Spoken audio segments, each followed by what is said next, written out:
Ya viene De Frente.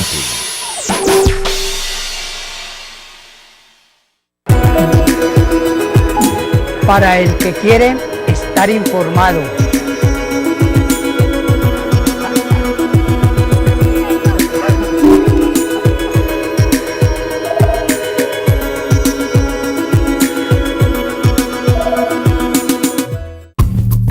El siguiente programa es apto para toda clase de público.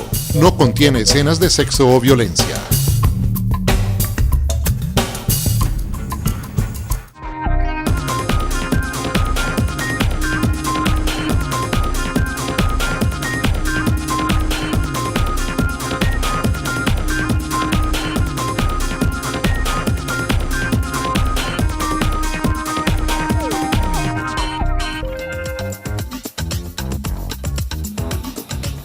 Muy buenas noches, Telemedellín los está saludando, agradeciendo que ustedes nos estén recibiendo en sus hogares a través de la señal que está cumpliendo 20 años. Telemedellín 20 años con vos, unido con el Consejo de la Ciudad de Medellín para que cada lunes en De Frente estemos hablando de temas de ciudad que se han discutido al interior del recinto o que han tenido, digamos, la prevalencia dentro de las preocupaciones de cada uno de los 21 concejales que conforman la Corporación Consejo de Medellín.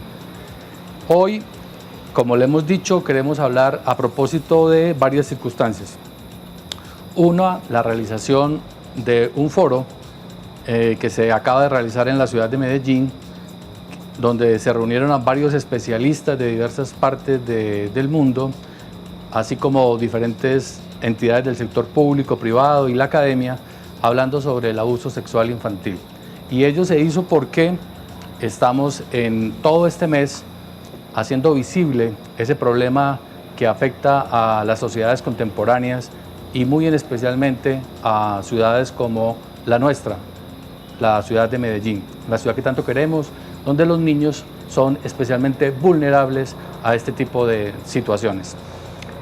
Y la segunda circunstancia es que el día de ayer, 19 de noviembre, en el mundo se institucionalizó esa fecha para hacer un rechazo masivo frente a esta práctica aberrante donde los niños y nuestros menores son las primeras víctimas propiciatorias.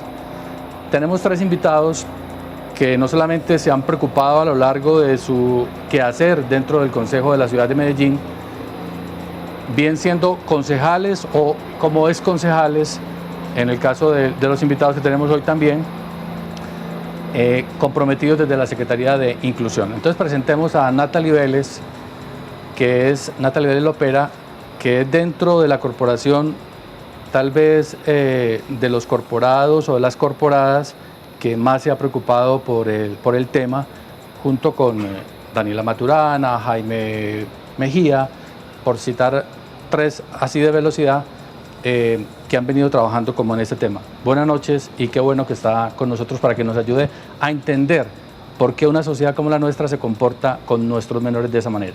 Bueno, muy buenas noches, Alfredo. Un saludo muy especial para ti, para los televidentes, para el doctor Ramón Emilio Acevedo, psiquiatra, colega, y efectivamente un saludo muy especial también para el doctor Luis Bernardo Vélez. Y no, de verdad que muy contenta de estar acá, Alfredo. Yo le decía quizás que esta es una de mis pasiones, lo que hemos defendido, lo que hemos dicho en el Consejo de Medellín y cómo este foro y mi primer acuerdo municipal fue la institucionalización de este 19 de noviembre como el Día en contra del maltrato infantil en la ciudad de Medellín. Un acuerdo que está solamente a firma del alcalde. Sí, efectivamente, Alfredo, ya pasó por la corporación, fue aprobado en el Consejo de Medellín y estamos pendientes de la sanción por parte del señor alcalde, pero en el marco del acuerdo hemos venido trabajando en conjunto con la primera dama, con las fundaciones que tanto se han preocupado por el tema de infancia y adolescencia, y eso es lo más importante, Alfredo. Sí. Porque es que como le ponemos cuidado a las redes sociales, a usted la criticaban ayer, decían, concejal, pero un día, celebrar un día, ¿qué importancia tiene? ¿Qué importancia tiene hacer visible este problema? Efectivamente, Alfredo, lo que le venía diciendo, cuando nosotros hacemos esa mesa de trabajo y vinculamos a la primera dama, a la administración municipal, a las fundaciones que siempre han trabajado por el tema de niños. Nosotros desde el Consejo de Medellín, varios funcionarios nos decían, no había quizás una coordinación en ninguna administración donde todos estuviéramos enfocados en un objetivo común como es como es el tema en contra del maltrato y abuso sexual infantil. Efectivamente, no es solo un día.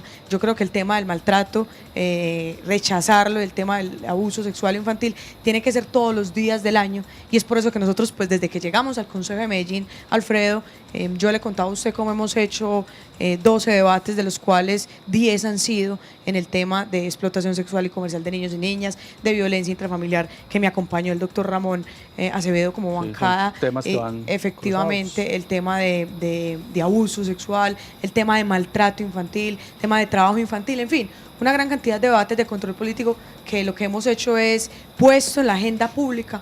A mí alguien me decía el año pasado, cuando empezamos con el tema, me decía, usted está descubriendo el agua tibia. Toda la vida ha existido el abuso, toda la vida ha existido el maltrato infantil, toda la vida ha existido la explotación sexual y comercial de niños y niñas, y precisamente eso era lo que yo quería, desnaturalizar el problema, ponerlo en la agenda pública y efectivamente pues buscar por medio de la administración municipal cómo nosotros podemos aportar con un granito de arena para evitar que esto siga sucediendo, o por lo menos para disminuir las cifras. Bueno, esta es una mujer comprometida que, aunque es soltera y no tiene hijos, se ha convertido en una guerrera defensora de los derechos de los niños. Si ustedes la siguen en sus redes o en la actividad día a día del Consejo, van a ver que hay una coherencia en este tema y en su debate por resolver un problema de los más graves que tiene una sociedad contemporánea como la nuestra, el abuso de los menores. Dentro del tratamiento que se le da, digamos, a este problema cuando aparece, los pediatras y los psiquiatras se han convertido, junto con los psicólogos tal vez y las trabajadoras sociales, en personas esenciales, fundamentales, a la hora de tratar de restañar o de resolver un poco como esta crisis que se presenta, bien sea por el victimario o por la víctima, incluso la misma familia como considerada como tal. Médico psiquiatra como Ramón Acevedo tiene un papel preponderante dentro de la corporación, y es que con su formación profesional permite a todos los demás entender a veces las complejidades de la mente. ¿Por qué, concejal, con las buenas noches, siendo la familia el entorno protector, para el caso del menor se convierte también, paradójicamente, en su principal escenario de amenaza? Bueno, buenas noches, Alfredo, a Natalia, Luis Bernardo y a todos los televidentes. El tema de la violencia sexual contra los niños, niñas y adolescentes es un tema que siempre ha estado presente en la sociedad. Últimamente, digamos, se ha ido poniendo más al orden del día porque hay más denuncias, porque hay más conciencia al respecto y porque de alguna manera el que se incluyan políticas públicas que evidencien y además generen y busquen recursos para poder intervenir el fenómeno es muy importante. Pero los estudios a nivel mundial, y Medellín no escapa a esos estudios y a esa tendencia, es que el lugar donde más se viola, donde más se agrede sexualmente a los niños, niñas y adolescentes es su propio hogar. Y lo hacen o sus padres, sus padrastros, sus hermanos mayores, sus tíos, sus abuelos o los allegados a la familia. Entonces este es un fenómeno que mucha gente lo ubica en la sociedad en general, lo ubica en temas como el turismo que hemos venido confrontando en la ciudad para que no se dé un turismo con explotación sexual de los niños y las niñas y los adolescentes, pero el lugar, digamos, más peligroso y en donde más sucede esto es en el hogar. Por eso las políticas públicas tienen que intervenir la familia, tienen que estar orientadas allí. Como lo decía la doctora Natalie, pues el Consejo aboca el problema, lo aborda, ella lo ha planteado en este periodo varias veces y lo ha llevado a discusión. En periodos pasados, el doctor Luis Bernardo, hoy secretario de Inclusión Social y de Familia, dio unas peleas durísimas en contra de la explotación sexual de niños y niñas y adolescentes en Medellín. Le exigió a las autoridades que tomaran carta en el asunto. Siempre lo hemos estado apoyando porque ese tema de la explotación sexual de niños, niñas y adolescentes también está cruzado por otros factores: el consumo de drogas, la salud mental, la depresión, las alteraciones en la salud mental en sus padres y en la familia. Entonces, ese tema ha sido objeto de muchos debates y también hace parte de lo que es la política pública de salud mental y lo que es la política pública de prevención del consumo de drogas en esta ciudad. Sí, como ustedes ya se dieron cuenta, pues nuestro tercer invitado es concejal, médico salubrista, tiene todo que ver porque esto es un problema de salud pública y además una persona que desde muchos tiempos, se ha preocupado por personas que en la ciudad son vulnerables, mujeres prostitutas, niños en la calle, y tiene que ver con todo eso lo que estamos hablando en el día de hoy. Decía la gente, o dice la gente, que hay alcaldes que son muy vanidosos y no quieren que se hable sino bien de la ciudad, mostrar la ciudad postaluda y no mostrar las llagas. Y que este alcalde tiene ese problema. Entonces la cosa es, lo oye uno en el foro y dice, yo quiero que hablemos de este asunto y que mostremos todas las llagas que tiene esta ciudad en materia de abuso sexual. De ese problema no nos podemos librar y queremos que hablando de ella hagamos un proceso como de curación. ¿Cómo es eso? ¿Cómo es al interior del Consejo de Gobierno ese tipo de instrucción? Bueno, Alfredo, un saludo a usted, a Natalia, a Ramón, a todos los televidentes. No, aquí habría mucho para hablar. Yo recuerdo... Espero que hablemos bastante. Bueno, ojalá el tiempo nos da porque esto da para muchas cosas. Lo primero, pues le quiero responder. Yo pienso que hay que hablar de estas cosas y creo que el alcalde lo dice, nosotros lo compartimos aquí los tres. Y este tipo de cosas como traer este tema a este programa es lo que yo creo que hay que hacer, entre otras cosas. ¿Por qué? Porque es que el tema del abuso sexual y muchos temas de violencias sexuales y otras violencias en nuestra sociedad, pero en particular hacia los niños, en una época y aún en algunos sectores se decía un dicho, Ramón, que decíais que la ropa sucia se lava en casa. Sí. Entonces ese tipo de asuntos se mantenían en la vida privada. Y inclusive yo tengo la percepción de que no es que haya aumentado los casos de abuso sexual, ni haya aumentado el caso de violencia intrafamiliar. Lo que pasa es que hoy en este tipo de programas se habla, hoy hay más denuncia, sí.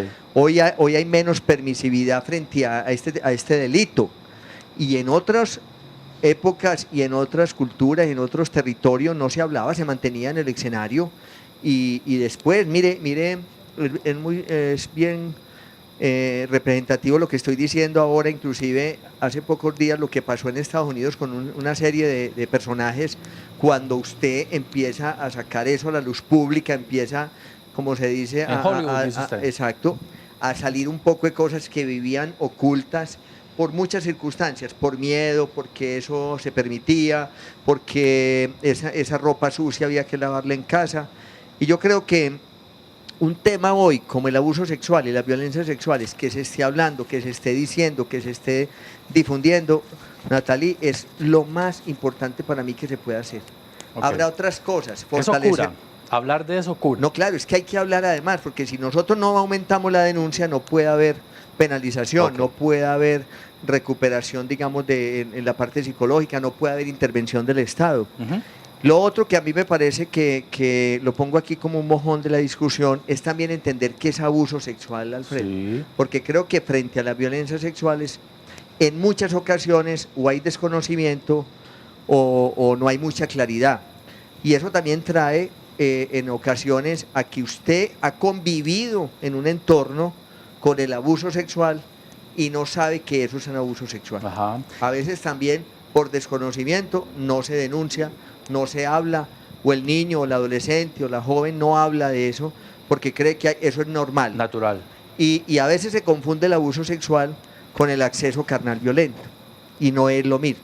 Okay. El acceso carnal violento es una forma de abuso sexual, pero el abuso sexual también puede ser cuando hay, digamos, situaciones físicas o no haber situaciones físicas. Muy bien. Entonces creo que ahí también es muy bueno lo que estamos haciendo por toda la ciudad, con los concejales, con el despacho de la primera dama, con muchos sectores, y es también precisarle al ciudadano de qué estamos hablando. Ok, enseguida precisamos esto porque es muy interesante partirlo entre lo físico, lo psíquico y cuáles son las señales de cuándo se está convirtiendo, cuándo se está cometiendo un abuso sexual. Pero Andrés Polanía, con las buenas noches. Andrés, díganos cómo participan los ciudadanos, con qué etiqueta y, desde luego, cómo puede ser la participación que esperamos que sea activa.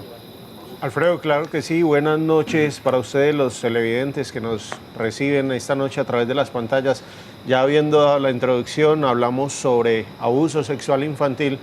Puede participar a través de la etiqueta numeral de frente. Los vamos a estar monitoreando en nuestras cuentas @consejomed_TV en Facebook y Twitter. Y también habilitamos una línea WhatsApp para que usted nos envíe audios con preguntas o comentarios acerca del tema y los estaremos escuchando aquí al aire. El número es 301-786-9174 para que usted pueda conversar con nosotros.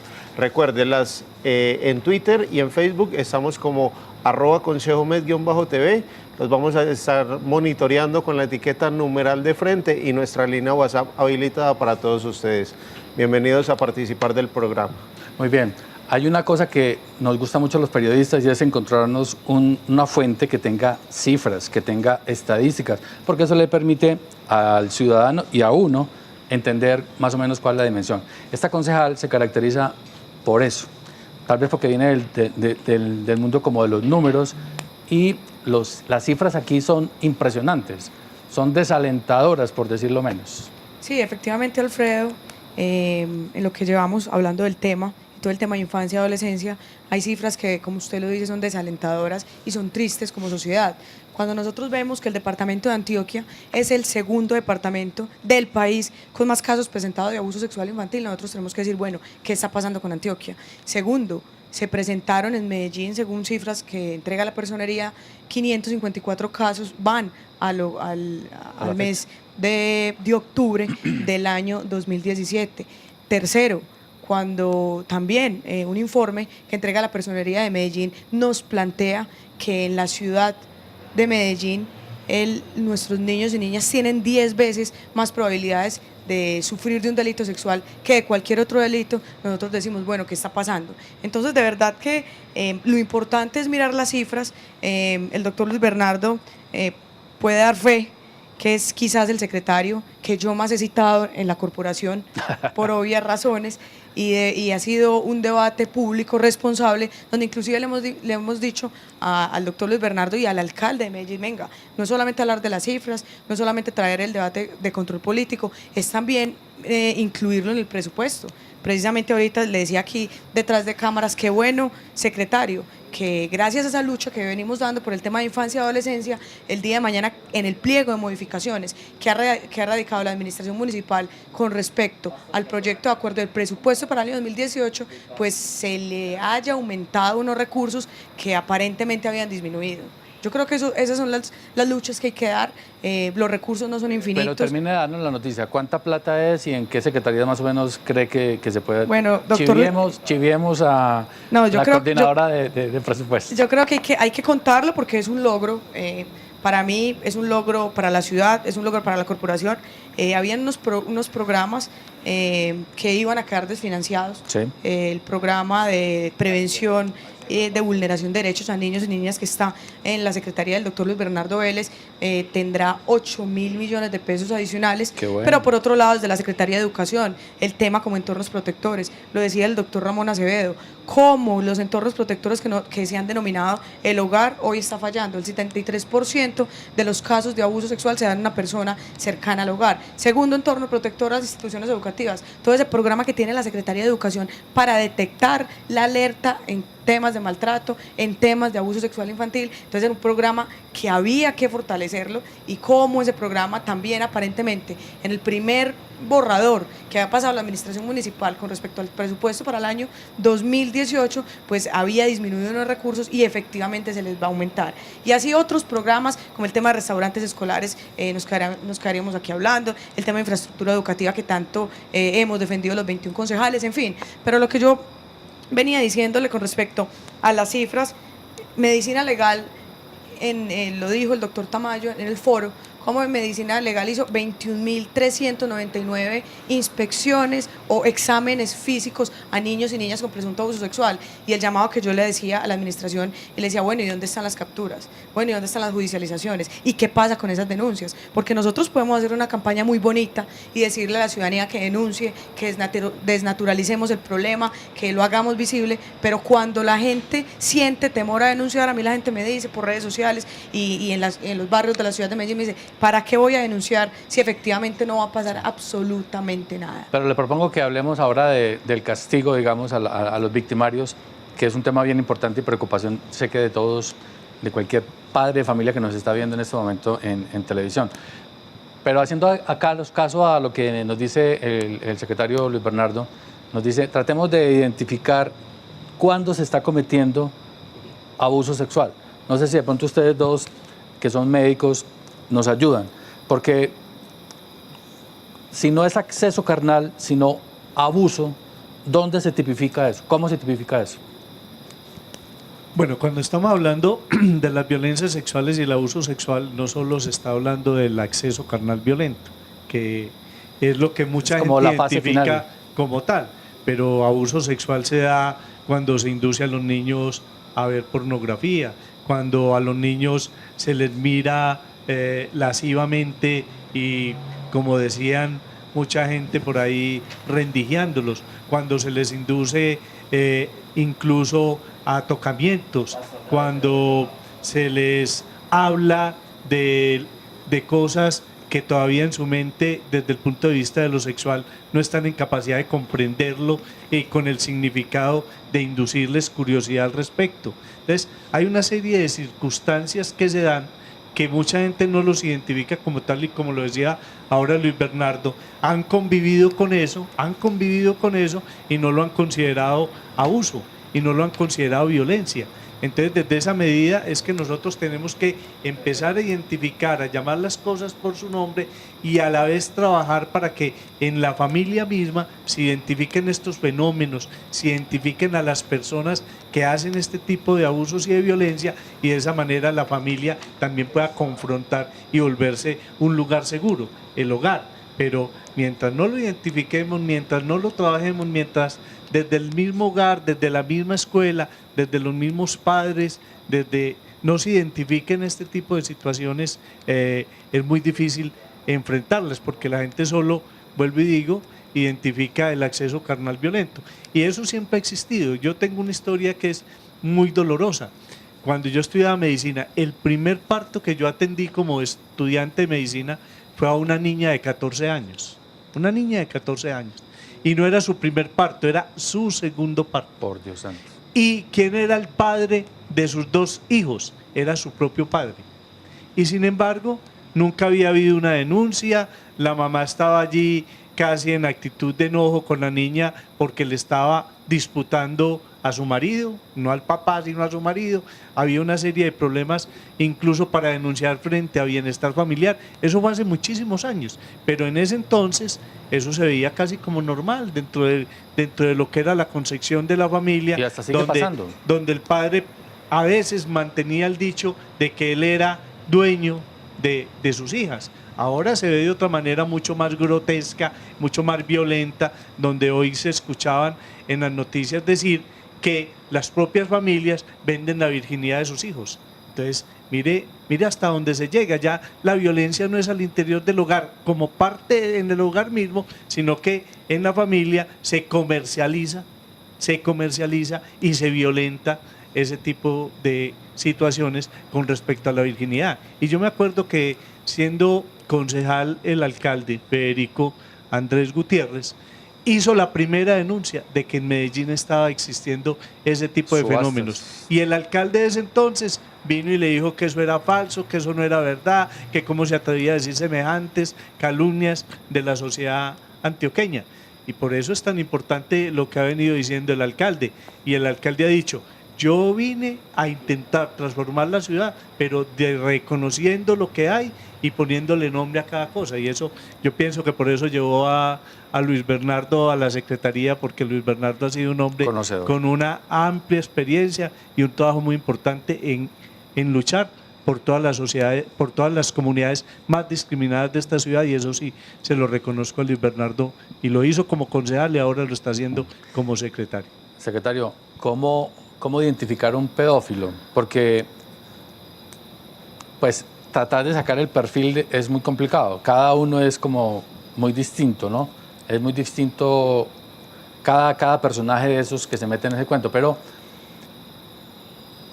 sin ser muy extremo, en la familia aparecen, en lo que estamos hablando, aparecen esos sujetos.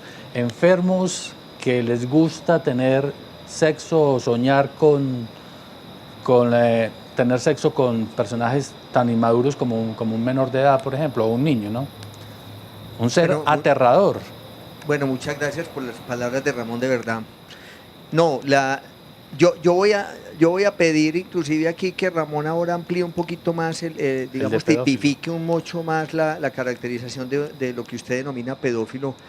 Y yo agregaría esto, es decir, lo primero que sí tenemos que reconocer, y lo hemos dicho aquí los tres, es que yo diría que con dolor, muy doloroso, pero es claro que en el entorno familiar se viven muchas situaciones de abuso sexual, por muchas situaciones, por temas culturales, por temas también sociales. Inclusive está muy claro, Alfredo, y eso hay estudios sobre esta situación, que el entorno y el hábitat de vivienda a veces propicia situaciones de abuso sexual. En inquilinatos, por ejemplo, el tema de abuso es muy frecuente. Claro, por el hacinamiento. Por hacinamiento, porque en una alcoba tienen que dormir 3 o 4, en fin, todas las cosas que pudieran ocurrir ahí. Lo segundo, y también es bueno para decirlo y ampliar un poco lo que usted preguntaba ahora, porque me parece que si lo queda claro hoy en los televidentes, libramos el programa, y es que también no necesariamente hay acceso violento, carnal violento, y hay un abuso sexual. Por ejemplo, un adulto que se masturba delante de un niño, sí, eso es un abuso sexual. O le presenta una página de pornografía donde ve situaciones hacia un niño, es abuso sexual. ¿Por qué lo digo? Que con este grado de conectividad pues es muy fácil. ¿Sabe por qué es tan importante esto? Porque es que yo insisto, yo creo que es muy importante que se amplíe las penas y que maten al que sea y que la silla todo lo que usted pudiera imaginar. Pero yo pienso que la esencia y el reto para nosotros es trabajar desde la familia.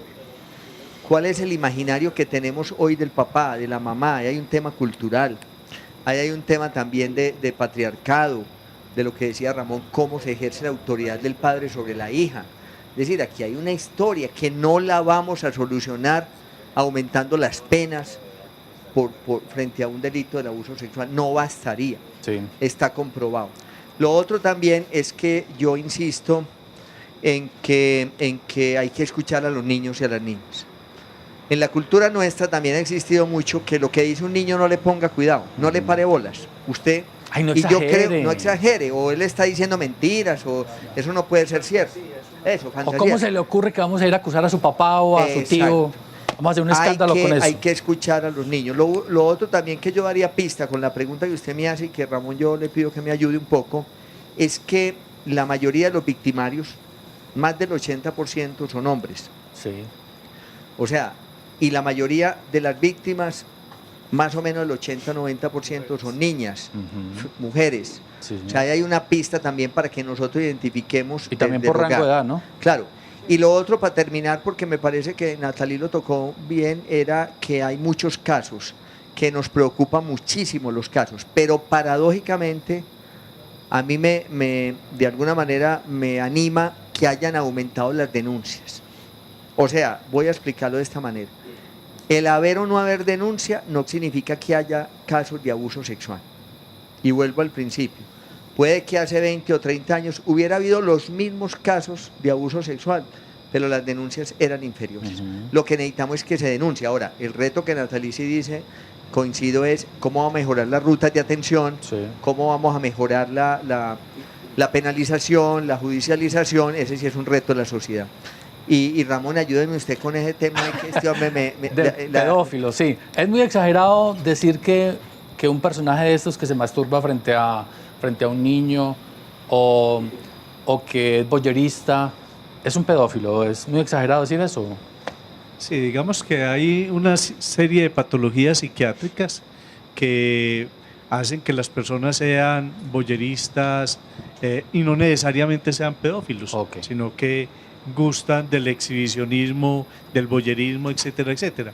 Pero los pedófilos en sí son personas que tienen unos rasgos en su estructura de personalidad donde se evidencia que siempre están buscando estar al lado de niños y de niñas en una actitud muy seductora, intentan seducir a sus padres o a sus acompañantes, mostrando de que personas muy seguras y confiables para ayudar en el cuidado de los niños, y permanentemente están intentando seducir a los niños con regalos, con juguetes, pero buscando momentos de soledad y de intimidad con ellos, además amenazándolos. Es un manipulador. Es un manipulador del ambiente de los adultos, buscando poder quedar en momentos de intimidad y de soledad con los niños. Yo por eso, y seducen también a los padres o a la figura de autoridad. Yo por eso siempre le digo a la gente, mire, el peor negocio que usted puede hacer en la vida es llevar gente extraña a su casa a tomar o a consumir drogas, porque les pasa muchas veces, y la historia sí que lo demuestra, es que emborrachan, embriagan o drogan al adulto y después abusan de los menores. Es el peor negocio que puede hacer alguien, llevar a gente, aún amigos, porque es que, como se dice en cara, se ven corazones, no, claro. A la casa no debe llevar a eso. Pero los pedófilos tienen ciertos rasgos en ese sentido. Intentan seducir a los adultos para poder estar cercano a los niños en ese sentido. Sí, señora. Alfredo, yo no soy médica, soy ingeniera, pero yo creo que no es tan fácil identificar los pedófilos. Usted los ve encorbatados, los ve tranquilos. Lo hablaba con Adriana, alguien que presentó un caso puntual, sí. Y de verdad me decía, es una sociedad que admita esta situación, es una sociedad enferma. Y no solo pasa en estratos 1, 2 y 3, pasa en todos los estratos. Quería contarle un caso que denunciamos hace 15 días, cómo una madre nos busca a nosotros a través de redes sociales. Yo la escucho y me dice, he buscado a 5 entidades estatales para que capturen, para que judicialicen al papá de mi hija que está abusando de ella, y ya había abusado de otros 2 niños. Es más, ya había pagado cárcel por una presunta abuso sexual de otros 2 niños, y él está como si nada en la calle, está afuera. La mamá, de verdad triste y acongojada, nos busca y nos dice, fui a la fiscalía, fui al ICBF, fui a la personería, he ido a 5 instituciones públicas y nadie me ha dado respuesta. Ese es el tema que Luis Bernardo afirmaba, es cómo se establecen esas rutas de atención judicial para que en realidad las penas se endurezcan y para que nosotros digamos, bueno, vale la pena denunciar, porque si no, no vale la pena denunciar, si no van a haber efectivas capturas y judicializaciones. Le quiero poner un caso.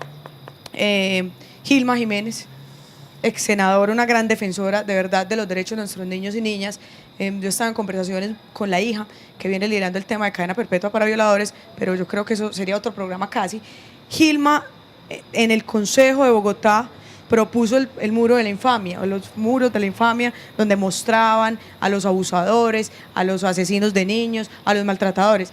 Pero la Corte Constitucional tumba el muro de la infancia por darle las garantías constitucionales del buen nombre a estos abusadores. Aquí no hay buen nombre. Yo creo que como sociedad hay que señalarlos, hay que denunciarlos, hay que salir a decir que nosotros también tenemos que estar todos en contra del abuso sexual infantil. El silencio es el mayor cómplice y propiciador del victimario, del abusador. De modo que hay que señalar y hay que denunciar. Andrés, usted tiene ya gente en las redes para que nos vamos al corte, entonces cuéntenos cómo es. Alfredo, claro que sí. Entender a nuestros televidentes que estamos filtrando los mensajes porque son varios y mucha la participación. Le voy a pedir de antemano a quienes están en el máster que no vayan a poncharle el computador para guardar el anonimato del caso que voy a dar lectura. Buenas noches. Mi hijo de 13 años fue víctima de abuso sexual por parte de un hombre de 30 que conoció a través de las redes sociales. Le hizo creer a mi hijo que tenía 18. Eso pasó el 15 de agosto de este año. Me hice pasar por mi hijo a través de Facebook y seguí hablando con el tipo para que lo pudieran coger y gracias a Dios ya está en la cárcel. Me di cuenta porque revisé el Facebook de mi hijo, de lo contrario no me hubiera dado cuenta de lo que pasaba. El tipo le lavó el cerebro a mi hijo y lo trató bien, supuestamente tanto así que mi hijo decía que eso no era abuso porque el tipo fue muy gentil con él, al punto que lo hizo creer que eso era normal. El dictamen de medicina legal salió positivo, fue penetrado sin violencia. Ahora continúa en el relato la madre que me escribe eso y me dice que el hijo tiene muchos inconvenientes con sus hijos a través de este problema. Voy a leer otras dos preguntas muy cortas para que queden para después del corte. Dice, ¿en dónde se pueden formar los profesionales acerca del tema? No solo profesionales como psicólogos y trabajadores sociales, sino también los docentes y otros profesionales involucrados con el cuidado de los niños. Finalmente, una pregunta dice, me gustaría saber la relación entre el abuso sexual y la homosexualidad, ya que en la niña es abusada sexualmente, esta es una de las causas de orientación sexual hacia el mismo sexo. Gracias de antemano. Vámonos a un corto de mensajes institucionales y ya regresamos a De Frente.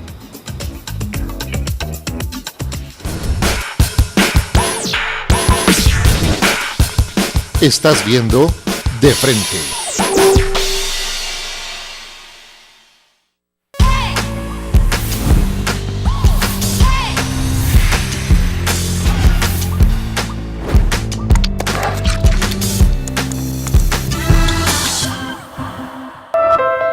Inició el segundo ciclo de vacunación contra la fiebre aftosa. Juguemos limpio, vacune todos los animales de su predio. Atienda a los vacunadores en las fechas establecidas y exija el registro único de vacunación. Así certifica que usted sí cumplió con el compromiso para restablecer el estatus sanitario del país.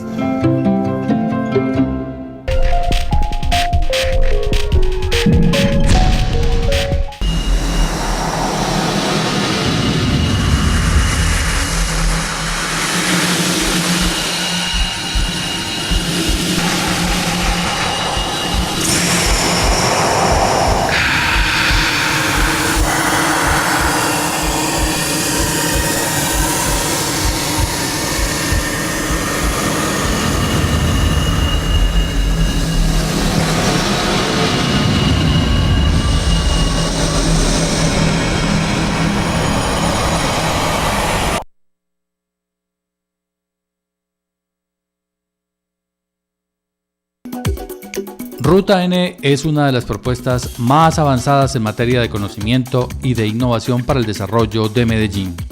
¿Qué ha pasado desde el año 2009 con un proyecto que debería haber cambiado el horizonte y el desarrollo de la ciudad y de la región? ¿Quiénes están hoy en la Ruta N de la innovación y el conocimiento? Este miércoles, en sesión del Consejo, de 8 a 12 del día, en directo por Telemedellín, 20 años con vos.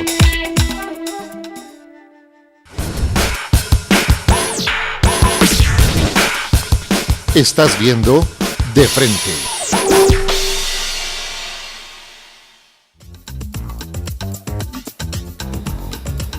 Sí.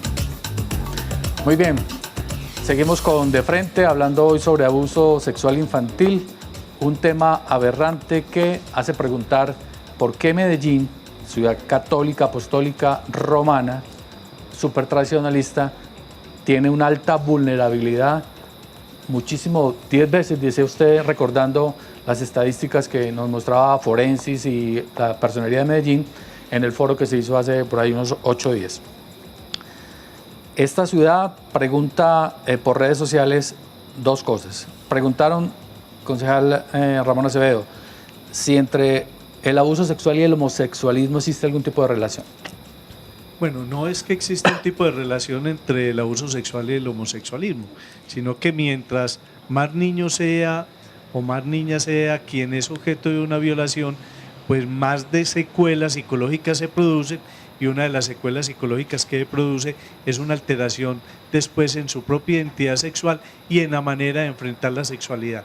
Por eso muchas veces hablamos de que el daño psicológico que se produce por el abuso sexual es casi como una cadena perpetua, porque hay que trabajarlo, hay que intervenirlo, y allí, como el abusador hace sentir al abusado culpable del abuso, muchas veces eso induce a que el niño o la niña entonces crea que ella es culpable y su orientación sexual se le confunda, y la orientación entonces a partir de allí, de la intervención psicológica, muchas veces tiene que puntualizarle, ayudar a recuperar su identidad sexual. Secretario Luis Bernardo, la primera dama y el alcalde lideraron con el consejo y con otras entidades que trabajan en la ciudad por protección de abuso, abuso de la protección contra el derecho, contra la sexualidad, el abuso de sexual. Ya me estoy enredando. Abuso sexual. Sí, señor. Lideraron entonces un asunto y mostraron avances y aportes, digamos, que vienen haciendo desde la administración municipal. Incluso la creación de nuevas comisarías. ¿Cómo es el cuento? ¿Y qué tanto, según la pregunta que hace el televidente o la televidente, se capacita a las personas para que puedan entender la dimensión de esta... Mira, a mí me gusta esa pregunta por una cosa, porque yo siempre he sostenido y creo que no basta que tengamos más funcionarios. Ajá. Llámese en el CAIBAS, el Centro de Atención a Violencias Sexuales, o en la Personería, o en Metrosalud, o en las comisarías. Lo que necesitamos también son funcionarios con conocimiento y con sensibilidad. Porque también hay muchos casos, y nosotros sí que los escuchamos, de que al contrario va una persona víctima y se revictimiza.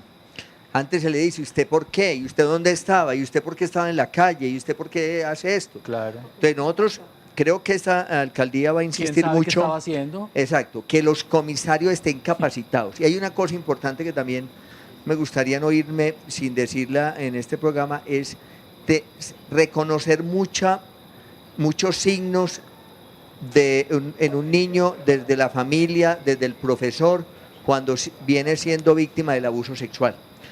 Y Ramón sí que sabe, cambios de comportamiento, un niño irascible, una niña que ya empieza a desmejorar en su capacidad, digamos, educativa, en las notas, que duerme mal, que llora, todo ese tipo de cosas, que tiene dolores. Eso es muy importante, que también los educadores y la familia empiecen a identificar, porque ahí hay muchas señales de que puede haber una situación de abuso sexual. Entonces nosotros necesitamos funcionarios, bienvenida a las comisarías, necesitamos muchos por la gran demanda y la respuesta que necesitamos para que haya mayor confianza de la ciudadanía. Los casos de represamiento en la salida de la comisaría eran miles y miles, los tenemos que descongestionar. Hay un reto que sigue, es cómo le vamos a dar respuesta, digamos, a este tipo de denuncias que creo que es muy importante. Pero a nosotros nos alegra mucho porque está considerado que los funcionarios nuestros, digo nuestros desde la institucionalidad, estén más capacitados y más sensibilizados. Sí. Si nosotros no logramos eso, nosotros podemos hacer absolutamente cualquier discusión y no vamos a tener impacto sobre el tema de violencias sexuales. Yo le complemento una cosa a lo que está diciendo Luis Bernardo. Mire, cuando hablamos de que necesitamos profesionales capacitados, idóneos, formados y con sensibilidad, lo que le estamos pidiendo es que ellos no pueden ejercer su labor profesional al servicio de la demanda de la víctima como si fueran del común. Ajá. Como si fueran del común. Es decir, yo no puedo decirle a una madre que denuncia, a un niño o a una niña que denuncia, no se preocupe, eso... Sí, yo lo que tengo que hacer es asumir el papel para el que me contrataron, el que tengo que ejercer, hacer la investigación correspondiente, de actuar en ese sentido. Entonces, ahí no se puede actuar como una persona del común, Como un porque es burócrata. que las personas del común, como lo hemos dicho desde el inicio de este programa, ven las violencias sexuales y los abusos sexuales cuando no son acceso carnal violento, no lo ven con gravedad, lo minimizan y a partir de ahí es donde llevan a que se den condiciones tan graves como que se llegue a ese abuso carnal violento, porque nunca se le paró bolas a la denuncia que se puso, porque se actuó como una persona del común y no como un funcionario necesario que tiene que ir allá en la investigación a la raíz de lo que está pasando.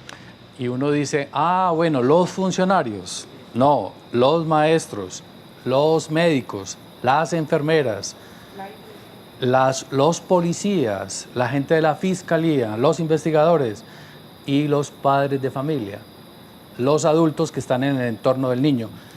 Decía los conferencistas, concejal Natalie, que hay que ser, no solamente conocer, sino ser perceptivos.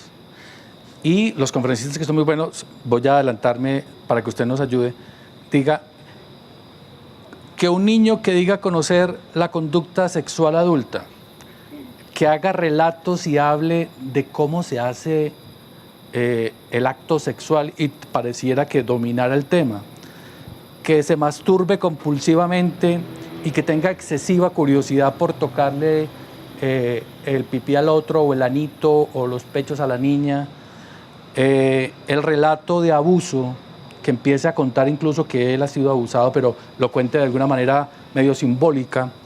Me tocaron la galletica, o me lamieron la galletica, o la arepita, ¿no?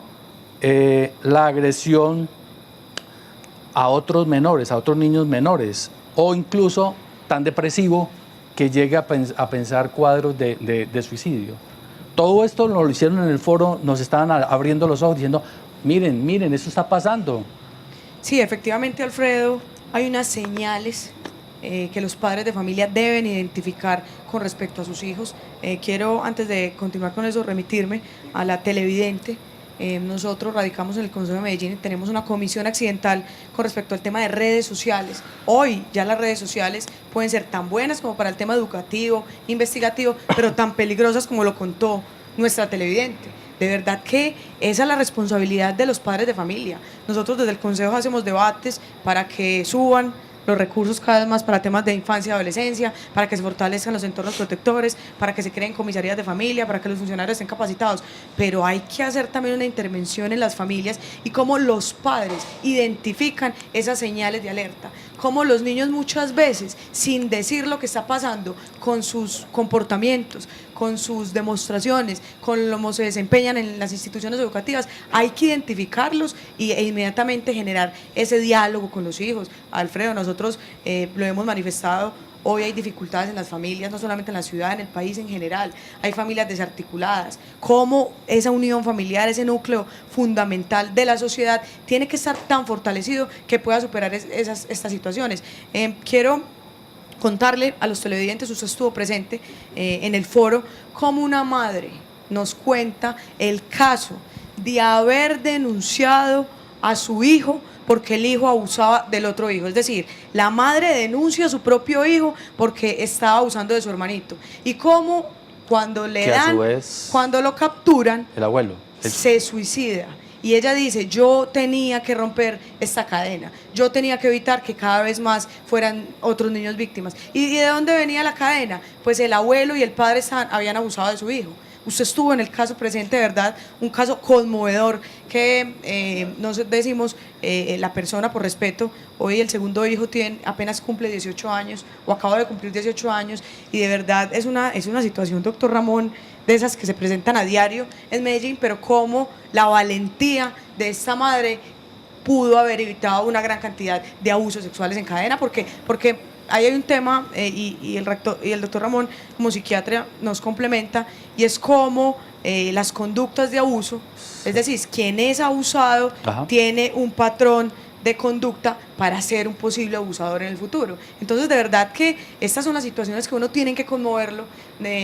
Cuando hablaba con la persona que contó su caso en el foro, nosotros decíamos, es un hecho de valentía, doctor Ramón, para denunciar a su hijo, para que cuando es capturado y judicializado se suicidó. Ajá. Pero Eso mire, se repite, ¿no? Pero mire, uno encuentra historias, Natalí y televidentes, muy complicadas, y es en la consulta psiquiátrica uno casi que tiene siempre la obligación de preguntarle a los pacientes cuando señalan trastornos de ansiedad, de depresión, cuando manifiestan problemas en su propia sexualidad. Uno siempre tiene que preguntar si fue objeto de abuso sexual y explicarle cuáles son los abusos sexuales, porque aún el mismo paciente puede identificar que solo el acceso carnal violento fue abuso sexual. Pero cuando uno empieza a preguntarle a una persona sobre ese abuso sexual, casi que viene desde el inconsciente lo que le sucedió, y ahí empieza uno a identificar muchas de las consecuencias posteriores en el desarrollo psicológico. Pero encuentra que a veces a uno le dice una niña o un adolescente, yo fui a mí me abusó sexualmente mi abuelo, pero ahora que he estado hablando con mis primitas y con mis hermanitas, me doy cuenta que todas fuimos objeto del abuso sexual. Y lo más grave aún es que mi mamá o mi tía o mis tíos sabían que nos estaban abusando y nunca intervinieron porque él era el que asumía los gastos al interior de la familia. Entonces, terrible. Hay una serie de cosas muy complicadas. Por eso lo que dice Luis Bernardo es, puede que ahora no haya más abuso, pero como si hay más conciencia y hay más denuncia, necesitamos funcionarios capaces de tramitar esas denuncias, porque si no tenemos funcionarios capaces de tramitar esa denuncia, lo único que generamos es más frustración, más daño, y revictimizamos a aquellas personas, porque entonces se sienten aisladas, se sienten desprotegidas y sienten que no valió la pena poner su intimidad, exponer su intimidad al desnudo cuando nadie actuó para protegerles el daño del que fueron objeto. Andrés, ¿dónde denuncio? Yo estoy en la casa y digo, pero bueno, ¿dónde denuncio? ¿Dónde denuncio? Claro que sí. Ahora sí les voy a pedir, por favor, que ponchen la imagen que tengo en la computadora. Si usted, después de escuchar todos esos relatos e intervenciones, cree que tiene alguna dificultad, la reciben en la línea 123, en el correo electrónico denunciemoselabusoSexual@fiscalía.gov.co. En el CAIBAS, el teléfono es 385-2600. Y si el problema es con algún miembro de la familia, las comisarías de familia de cada comuna de Medellín están atentas a recibir sus indicaciones. De igual manera, www.teprotejo.org para conocer, para saber más y para acceder a información sobre abuso sexual infantil. Alfredo. Muy bien. Usted de todas maneras en redes sociales nos ayuda a que quede ese teléfono muy visible para que los compañeros también nos ayuden. Déjelo ahí para que Patricia nos ayude ahí, lo ponga ahora al fin, antes de que termine el programa, vuelva a poner ese dato para que quien le haya quedado faltando lo anote. Pero entonces hablemos de qué hay que hacer. Escuchar los niños, decía usted, doctor Luis Bernardo. Sí. Creerles. Bueno, no, yo creo que hay que hacer muchas cosas y más o menos aquí, digamos, hay que hacer muchas cosas. ¿En qué aquí para poner un poco de mojones? Hay que hacer cosas desde la familia, sí. Hay que hacer cosas desde la escuela, hay que hacer cosas desde los medios de comunicación. ¿Qué imaginario estamos enviando frente a la relación de los padres, frente al papel y al rol de las mujeres, de las niñas? Hay que dar mucha información. Creo que hoy esa ha sido, digamos, la mayor objetivo de este programa y el mayor tiempo lo hemos gastado en una cosa importante, es que la gente sepa qué es abuso sexual. Sí. Ramón lo decía, es que hay gente que todavía, por ejemplo, hay un tema cultural, en muchos sectores rurales y campesinos es muy usual este tipo de cosas dentro de su cultura. Sí. Entonces aquí hay un cambio también de imaginarios, hay un tema cultural, hay un tema de ruta, hay un tema de qué funcionarios necesitamos, de qué medios de comunicación necesitamos, de qué fiscalía necesitamos. Y creo que con esto vamos a avanzar muchísimo. Yo también siempre he insistido, nosotros Ramón y yo fuimos parte hace varios años, siendo yo concejal de la hoy Política Pública de Infancia y Adolescencia en Medellín, y ahí empezábamos a hablar. Yo, en mi primer proyecto de acuerdo presentado, pues acuerdo hoy fue sobre violencias sexuales. Y yo siempre insisto en una cosa, y uno pudiera mirar a través del tiempo, en estos 10 años, desde que impulsamos el proyecto o más, cómo ha cambiado el imaginario también de la sociedad. Es que tener un programa de estos es muy importante, tener sesiones es muy importante, tener concejales jóvenes como Natalí que sienten y que están trabajando este tema, era lo que nosotros pretendíamos, Ramón, hace muchos años, que esto se pusiera en la palestra pública, sí, que esté en la como agenda. se pone hoy en la mendicidad de niños y niñas, como se pone el trabajo infantil. Todas esas violencias hacia los niños han venido siendo, digamos, muy permitidas. Ajá. Nuestra sociedad, hay que reconocer, es una sociedad muy permisiva, muy indiferente. Y si rompemos esto, vamos a lograr muchas cosas. Yo creo que es importante pensar en temas de penalización, aumento de penas, pero las penas las tenemos. Bueno, pero venga, ustedes están recogiendo firmas, quieren endurecer, de todas maneras contener que la gente se intimide de alguna manera con que, uy, no, esto ya no es escarcelable o pasar en la casa la pena y la cosa. Me puedo ir muchos más años para la cárcel. Sí, efectivamente, como se lo dije iniciando, nosotros buscamos a la hija de Gilma porque de verdad que es una apuesta personal, una apuesta de vida. ¿Están recogiendo más firmas? Sí, señor, seguimos recogiendo firmas, nos quedan 20 días para terminar la recolección de firmas para el referendo de cadena perpetua para violadores, abusadores, asesinos. ¿Cómo le ayuda a la gente a recoger firmas? Entonces, de verdad, movilizar a la ciudadanía. Nosotros tenemos desde el Consejo de Medellín las planillas necesarias, se las mandamos al barrio o a la comuna, un teléfono de verdad, o algo para donde cualquier familia, cualquier ciudadano quiere unirse a estas causas, porque vea, yo estoy con Alfredo, hay abogados constitucionalistas, garantistas, pero son más garantistas de los abusadores, a mi modo de ver, que de los niños, donde dicen, no, es que esto no evita el abuso sexual infantil. Ya le puse un caso.